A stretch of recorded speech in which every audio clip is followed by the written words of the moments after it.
बरेली में I love Mohammad विवाद के बाद भड़की हिंसा के बाद प्रशासन की सख्त कार्रवाई जारी है। बरेली और डेवलपमेंट अथॉरिटी और नगर निगम ने मौलाना तौकीर रजा के करीबियों की संपत्ति पर नकेल कसना शुरू कर दिया है। इसके तहत पीलीभीत बाईपास पर 3 शादी हॉल सील किए गए, मोहसिन रजा का गैरेज ध्वस्त किया गया और डॉक्टर नफीस नदीम खान की 74 दुकानें जमींदोज कर दी गयी। सपा पार्षद उस्मान रजा खान पर बिजली चोरी के 8 केस दर्ज किए गए, 1.12 करोड़ का जुर्माना भी लगाया गया और कुल 150 करोड़ की अवैध संपत्तियों को चिन्हित किया गया। तौकीर रजा के करीबी फरहत खान के घर पर बुलडोजर की अफवाह से परिवार में दहशत है। फरहत की बेटी ने डीएम से गुहार लगाई। फरहत की बेटी का कहना है कि डीएम साहब ने इसे अफवाह बताया, लेकिन प्रशासन की रफ्तार से चिंता बरकरार है। 26 सितंबर को जुमे की नमाज के बाद प्रदर्शन के दौरान पथराव में कई पुलिसकर्मी घायल हुए थे। अब तक 74 से ज्यादा गिरफ्तारियां की जा चुकी हैं।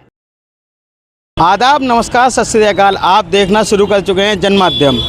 हम हैं जनमाध्यम, बनेंगे आपकी आवाज़ का माध्यम। इस वक्त हम मौजूद हैं बरेली के पीलीभीत बाईपास रोड पर, जहां पर फाइक एन्क्लेव के सामने हैं हम, और यहां पर फ्लोरा गार्डन सामने दिखाइए, फ्लोरा गार्डन है। यहां पर सीलिंग की कार्रवाई हो चुकी है। साथ ही साथ मेरे पीछे आप देख सकते हैं फार्म लॉन है, फार्म लॉन पे भी सीलिंग की कार्रवाई करी गई है बीडीए के द्वारा। और स्काई लार्क है इस साइड में, स्काई लार्क पर भी बीडीए ने सीलिंग की कार्रवाई की है।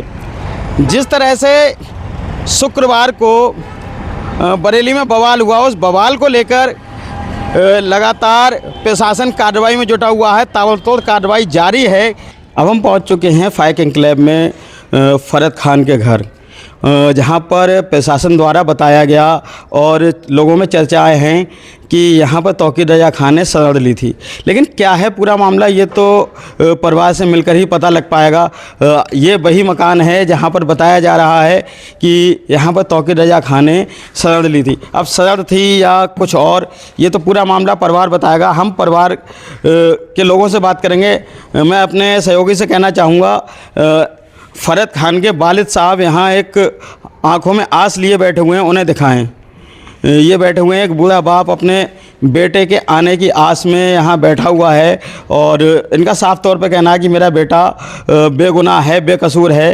अगर कोई मेहमान आता है तो उसके लिए हम मेहमान नवाजी के लिए दरवाजे खोल देते हैं, लेकिन जिस तरह से बातें कही जा रही हैं वो अपने आप में कहीं ना कहीं अलग चीज़ें भी पेश कर रही हैं। हम बात करेंगे फरहत खान की पत्नी से। क्या नाम है आपका? मेरा नाम खुशनसीब है। खुशनसीब जी, ये बताइए, जिस तरह से चर्चाएं चल रही हैं, लगातार कहा जा रहा है कि आपके मकान में तौकीर रजा खान को शरण दी गई थी, उन्हें छुपाया गया था। क्या है पूरा मामला, थोड़ा डिटेल से बताएं।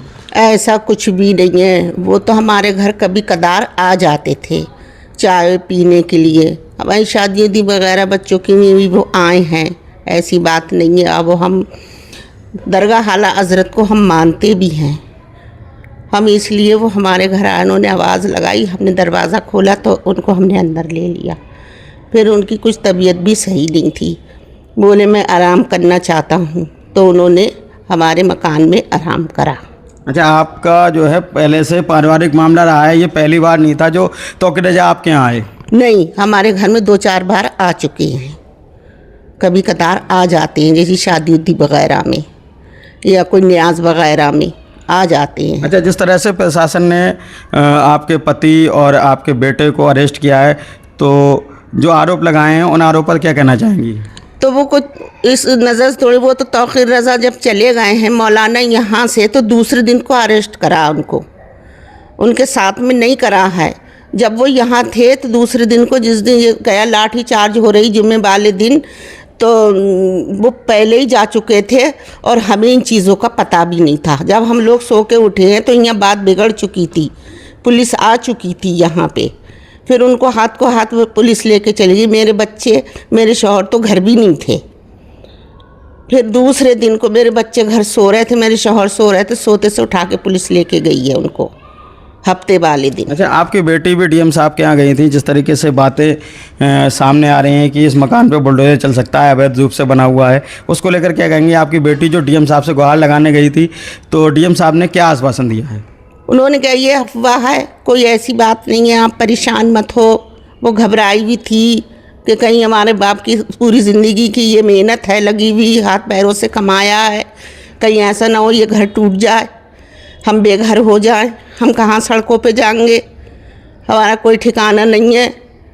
और मैं जाके उनसे बात करूँगी, कहूँगी हमारा घर नहीं टूटना चाहिए, हमारे बाप और भाई बेकसूर हैं, उनको बाइज्जत बरी कर दिया जाए।